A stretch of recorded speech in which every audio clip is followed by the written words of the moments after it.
சாப்பிட்டியா டார்லிங்? என்ன சாப்பிட்ட? சாப்பாடு சிக்கன் குழம்பு. எனக்கு எங்க நீ மட்டும் சாப்பிட்டுட்ட. சரி ஓகே, எல்லாம் டான்ஸுக்கு போலாமா? டார்லிங் நீ எங்க கூட தான் ஆடணும். வா. Okay ready dance.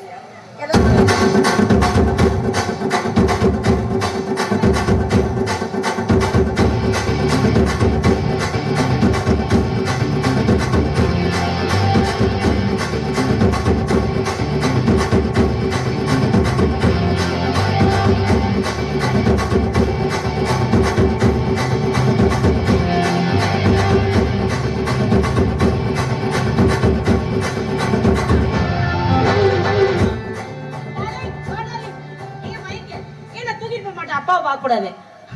தங்க இங்க பாரு, நீ இங்க பாருடா. வாய் பாரு உங்க அப்பா மாதிரியே. சரி அவன் வாய் பாரு, இங்க வாங்க. நான் இப்ப எப்படி 4 ஸ்டெப் போடுன்னு